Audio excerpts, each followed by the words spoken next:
Bonjour et bienvenue sur Goldfish Experience. Je suis content de vous retrouver au bord de l'eau. Aujourd'hui pour cette pêche, je vais utiliser une tête de ligne courte. Je vais vous expliquer quels sont ses avantages et ses inconvénients.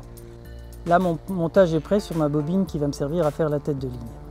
Donc là je vais mesurer 80 cm. Pour ça je vais tendre le bras et je vais prendre 80 cm du bout de mon bras jusqu'à la pointe de mon nez. Ok. Donc là j'ai 80 cm, je garde bien ça en main. Et je coupe de quoi faire le reste du nœud.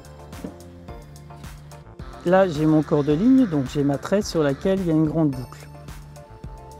Là j'ai ma tête de ligne et entre les doigts j'ai la longueur à 80 cm. Donc je passe à travers la boucle. Je viens contre mes doigts. Et là je vais faire un simple nœud de cuillère. Donc je tourne 5 fois autour du nylon.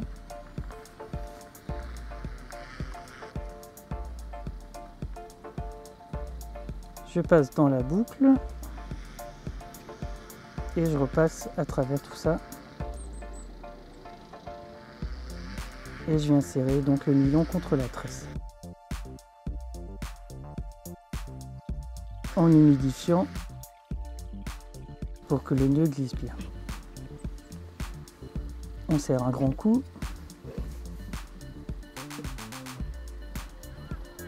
et il ne reste plus qu'à couper l'excédent de nylon. Et voilà la tête de ligne raccordée à la tresse.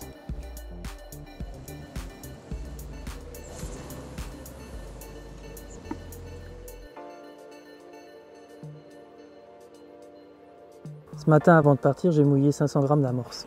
Donc arrivé sur place pour faire l'amorçage de départ, j'ai mélangé un demi-litre de cette amorce avec 1 litre de terre de somme teintée en noir et j'ai envoyé 8 gros filaires avec quelques èches dedans pour faire un tapis au fond.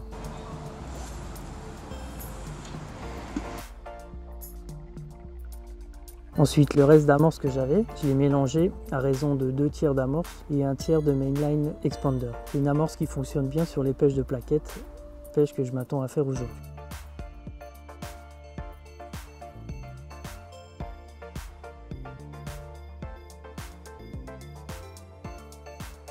Les avantages d'une tête de ligne courte sont donc un maximum de sensibilité, une grande détection des touches. On a une faible longueur de nylon, donc la partie la plus extensible. Mais ce nylon permet quand même d'avoir un montage anti-emmêleur. Le nœud de raccord tête de ligne corps de ligne reste à l'extérieur des anneaux, que ce soit au lancer ou à la mise à l'épuisette du poisson. Donc si ce nœud ramasse des cochonneries sur la surface de l'eau, comme des pollens au printemps ou des bouts d'herbier les jours de grand vent, il n'y a pas de risque de casser le sion au moment du passage du nœud dans les anneaux, puisque le nœud passe pas dans les anneaux.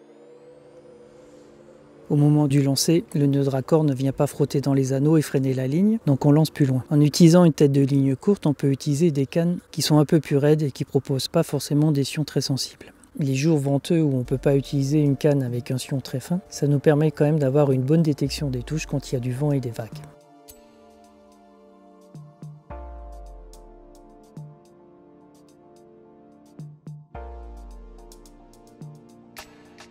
Pour faire mes têtes de ligne, j'utilise du Guru Shield en 28 centièmes.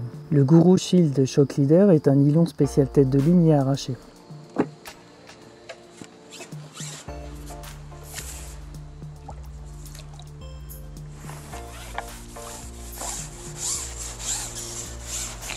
Pour la pêche d'aujourd'hui, j'utilise un bite line de 40 cm en 10 centièmes. L'hameçon, c'est un Guru Kaizen numéro 18. Alors c'est un hameçon sans ardillon, mais c'est compensé par sa grande ouverture qui vient bien se planter dans la bouche et par sa tige très courte qui évite les décrochages. J'aime bien cet hameçon parce qu'il a une grande ouverture. Sur un petit hameçon, on peut mettre beaucoup d'èches tout en laissant la pointe bien dégagée. Les inconvénients sont, donc on a quand même une ligne très raide. Les jours où les poissons sont très chipoteurs, ça peut être un frein à la touche. Donc là, il faut vraiment jouer sur les longueurs de bas de ligne pour trouver vraiment le bon équilibre. Comme on a un montage très raide, il n'est pas possible d'utiliser des bas de ligne très fins. Je pense que le 10 centième est vraiment le minimum à utiliser. Sinon, les risques de casse sont vraiment trop nombreux. Il faut aussi utiliser des gros hameçons. Je pense qu'en dessous du 16, voire des grands numéro 18, les risques de décrocher les poissons sont quand même très importants. Les touches sont bien marquées parce que vous n'avez pas d'élasticité. Mais ce manque d'élasticité peut être traître au moment du ferrage. Donc vous vous contentez de donner juste un coup de poignet pour faire pénétrer la pointe de l'hameçon dans la bouche du poisson. En ramenant le poisson, il faut vraiment y aller tout doux.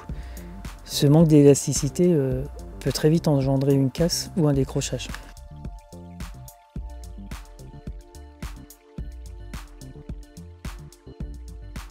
Voilà, vous savez tout. J'espère vous avoir donné l'envie d'utiliser une tête de ligne courte.